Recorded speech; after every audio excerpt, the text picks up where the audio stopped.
if your experience, not your beliefs, not your theoretical understanding, but if your experience is that your food comes from the grocery store and your water comes from a tap, you will defend to the death the system that brought those to you because your life depends on it.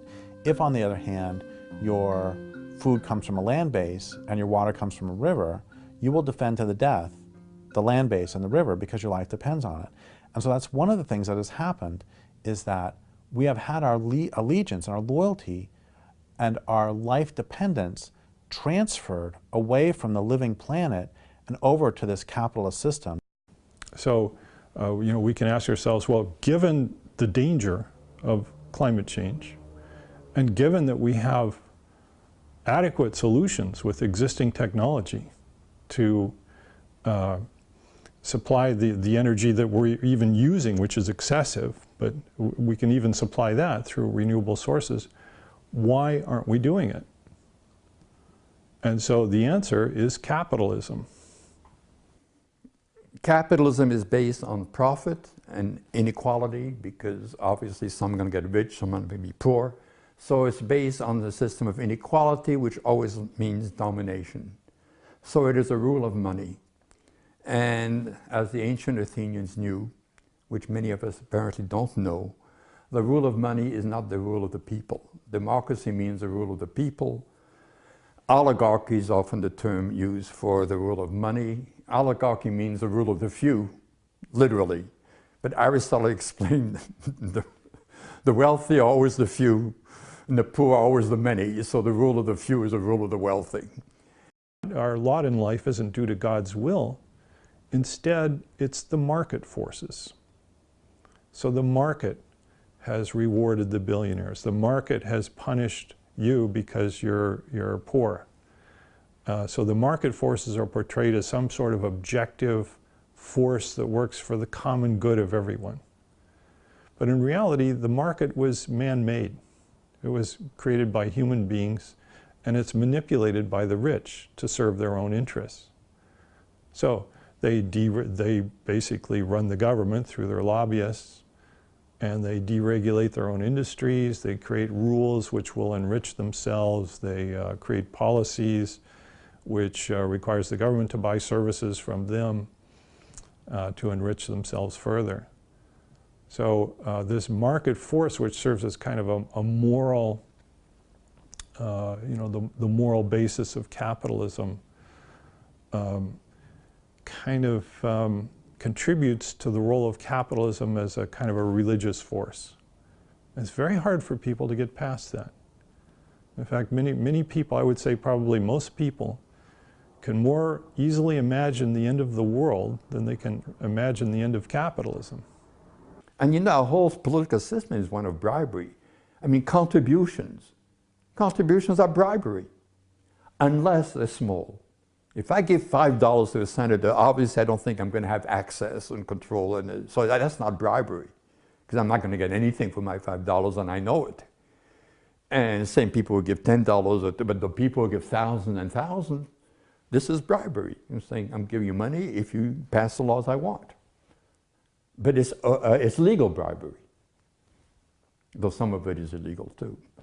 Congress is a perfect reflection of who paid for it. I mean, it's a, when there's a vote on something like the Keystone Pipeline, if you tell me in advance how much money each of these guys got from the fossil fuel industry, I can predict with unerring accuracy how they'll vote. It's a better predictor than party identification or region or anything else. But there's also a lot of just pure misinformation put out there. There are groups and organizations, often funded by oil companies, who make it a business to collect information, distort it, and submit it out to the public. There's no shortage of folks like that. So there's a lot of disinformation out there as well. As we switch off fossil fuel, we will be moving in interesting new directions. The sun and the wind are omnipresent but diffuse. We all have some, and that means that we can power ourselves close to home. We're no longer dependent on the richest people in the world who became the richest people in the world because they happen to live over deposits of coal or gas or oil. We begin to upend the balances of power. I mean, the richest man in the world is the two Koch brothers taken together, an oil and gas fortune. They used that oil and gas money, they have about $100 billion, to dominate our political life. They just announced they'd spend $900 million on the next presidential election, more than the Republican Party or the Democratic Party, Koch brothers party of two, you know. I don't think electoral politics is a way out, because you basically have two parties which are the two halves of the capitalist party. They both serve Wall Street. They both serve the same masters. The problem with climate change is that it's not, in the end, a political adversary. It's not Democrats versus Republicans or industry versus environmentalists. Those fights are important, but the basic fight is human beings against physics. Physics is a poor negotiator, isn't cutting us any slack. Don't get points for spin, you know. This culture is systematically and fundamentally, and I would say psychologically and psychopathically, based on a refusal to acknowledge or accept limits. And there can be no limits on, I mean, the whole point of this culture is to boldly go where no man has gone before. And there can be no limits on so-called technological progress. There can be no limits on the number of humans there are. There can be no limits on our influence over the planet. There can be no limits on, essentially, on our behavior. And, you know, I've thought a lot, and I've written a lot about cash and money. I've written some about it. I think money is really interesting in that,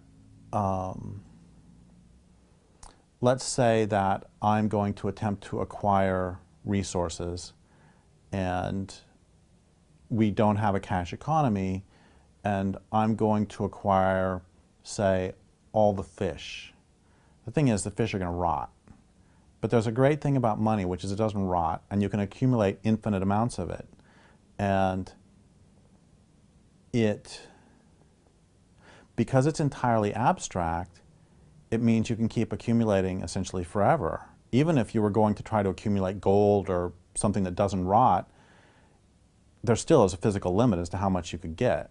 There's 5 times as much carbon underground in known proven reserves around the world as we can afford to burn without going over the 2 degrees Celsius limit that I mentioned a little while ago, and which has been embraced internationally as a sort of a red line not to cross.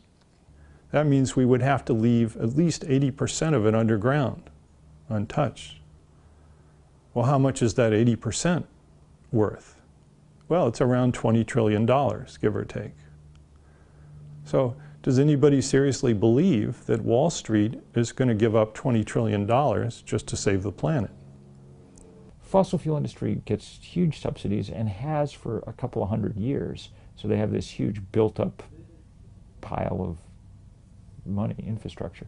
And, you know, you can list sort of the easy ways in which they get subsidized, you know, the oil depreciation allowance, you know, all those kind of things. The biggest subsidies are things like they're allowed to use the atmosphere as an open sewer for free, unlike any other industry.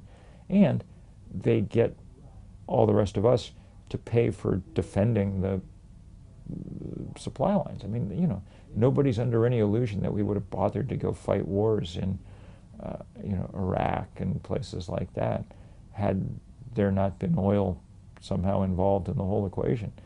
If this was a nation that ran on solar energy, what would we care about Saudi Arabia?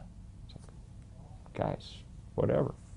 Have you ever noticed that when you look at any article in the mainstream press about the extinction or about the endangerment of some creature, it always has to come back to its economic value? Every time there'll be these extraordinary articles about, like there was one about how basically the deep oceans, even the deep oceans, are being significantly harmed by this culture. And after talking about that for a little while, it said, well, it may not seem like they have commercial value, but there are commercially valuable fish down there. It's like, for God's sake, you're talking about the vast majority of the space of this actual planet, this water planet, is being harmed by this culture, and the only thing you care about is how it affects your pocketbook. Part of the problem is with the tremendous voracious appetite we have for stuff is that we're decimating much of the plant life on Earth, and particularly deforesting in Southeast Asia, Indonesia, in the Amazon and Africa. And so people forget, not to get too complex, but fully 20% of global warming is deforestation, because that CO2 is no longer being taken up by the forests that we're consuming for toilet paper in China. What we need to figure out is, I mean, the biggest challenge, therefore, comes in places with relatively stable populations like China, but who are starting to consume like Americans, okay? The planet clearly probably can't deal with one continent consuming like Americans, and definitely can't deal with 3 or 4 consuming that way. You know, trash, toxins, all kinds of waste is necessary to maximize profit. So when things are produced, it's cheaper to produce them without protecting the environment than it is with protecting the environment. There's 100 billion tons of junk mail each year in the United States alone. And that junk mail, which we all, we pick up in the mailbox, we toss it in the trash as soon as we walk in the house. That 100 billion tons of junk mail generates 51 million tons of greenhouse gases each year. So it's all over the place. Overproduction, waste, it's endemic to the capitalist system. Many states in the United States are facing the choice between clean drinking water and fracking. And this was presented, according to the article, as a dilemma. And they said scientists' response to this are mixed. It's like, are you kidding? It's a dilemma to choose whether to have drinking water that you need to survive or fracking. That's how much these techniques control our lives, that's how the Japanese energy minister can say that, oh, we can't imagine living without electricity. The electricity is in charge. It's no longer us in charge. So the first thing to observe about green capitalism is that it has been a failure, and a spectacular failure so far. So even with the advent of solar panels and wind turbines and green products of all sorts, global carbon emissions keep going up.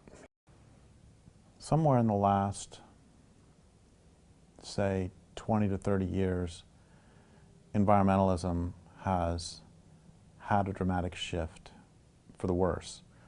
And it used to be that environmentalism was really about protecting places and beings, various, somebody would love salmon, they try to protect them. Somebody else loves the Grand Canyon, so they try to protect that. And somewhere along the way, it shifted from being about protecting wild places and beings to sustainability. And sustainability doesn't mean sustaining the planet, it means sustaining this culture that's killing the planet. It's true that an electric car is less polluting when you drive it. It's much more efficient, especially if you supply the electricity from renewable energy sources. But it turns out that about half of the carbon footprint of a car, that is to say the amount of carbon released into the atmosphere by the existence of a car, comes at the point of manufacturing the car. So electric cars have a carbon footprint too through their manufacturing. They're better than the gasoline cars, it's true, but because of the nature of capitalism, because of its need to expand and find expanding markets, the selling of these cars in China and India and all around the world is likely to make things worse rather than better. What we really need is first-rate mass transportation systems. It's like, what do salmon need to survive? What they need is for industrial logging to stop, they need for industrial fishing to stop, They need for the murder of the oceans to stop. They need for global warming to stop, which means they need for the oil economy to stop. And they need for dams to be removed. Those are all straightforward technical things. Does that mean they're easy? No. But they're straightforward technical things. When people say, I hope salmon survive, what they're saying is, I hope salmon survive without a stop to industrial logging, without a stop to industrial fishing, without a stop to, without taking out dams, without a stop to global warming.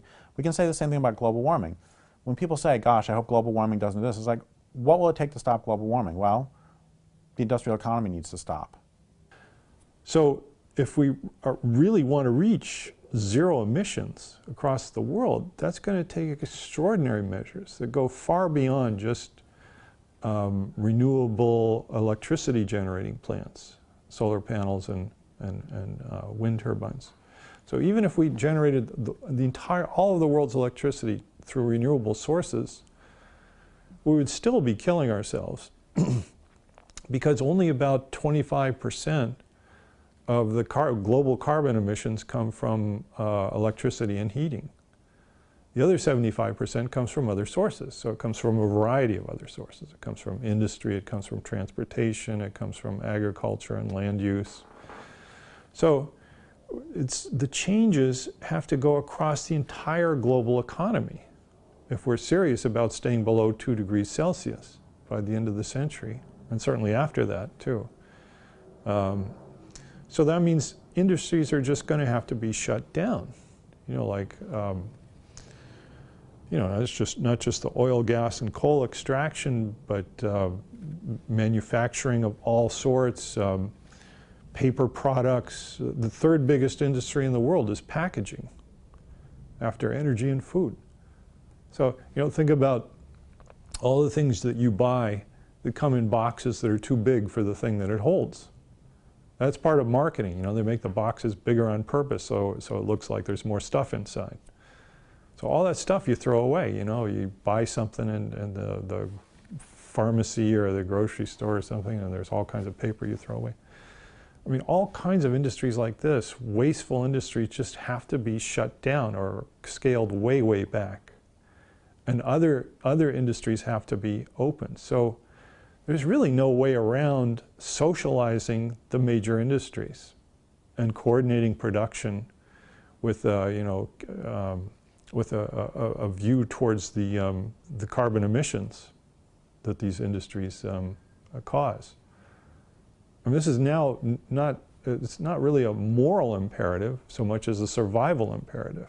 Oh, what is socialism? So socialism is, at least the Marxist kind, is that you cannot have real freedom if you're a slave or an underdog or a servant.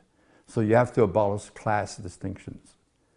Because for Marx, what constitutes a class is how much money it has, its role towards the means of production. Means of production is what people work on and with, machinery, the earth, all that. That has to be communal.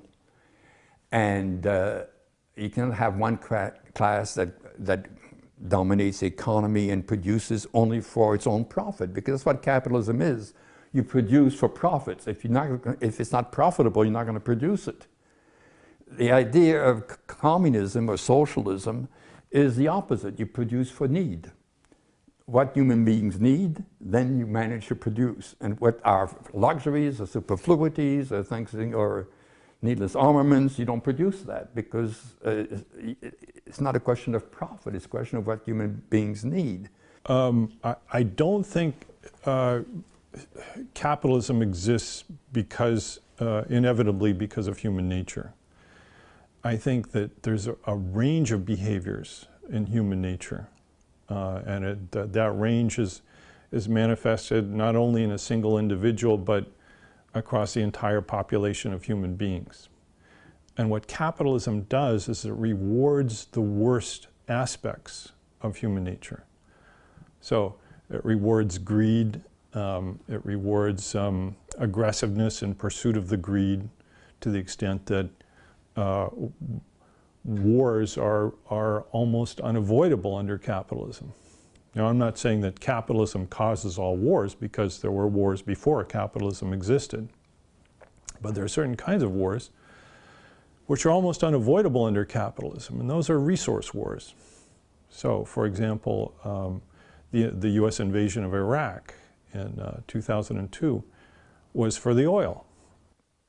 We saw you had a wonderful passage about what would think of a society where the interest of every man is opposed to the interest of every other man, where the good luck of every man requires the misfortune of a fellow man.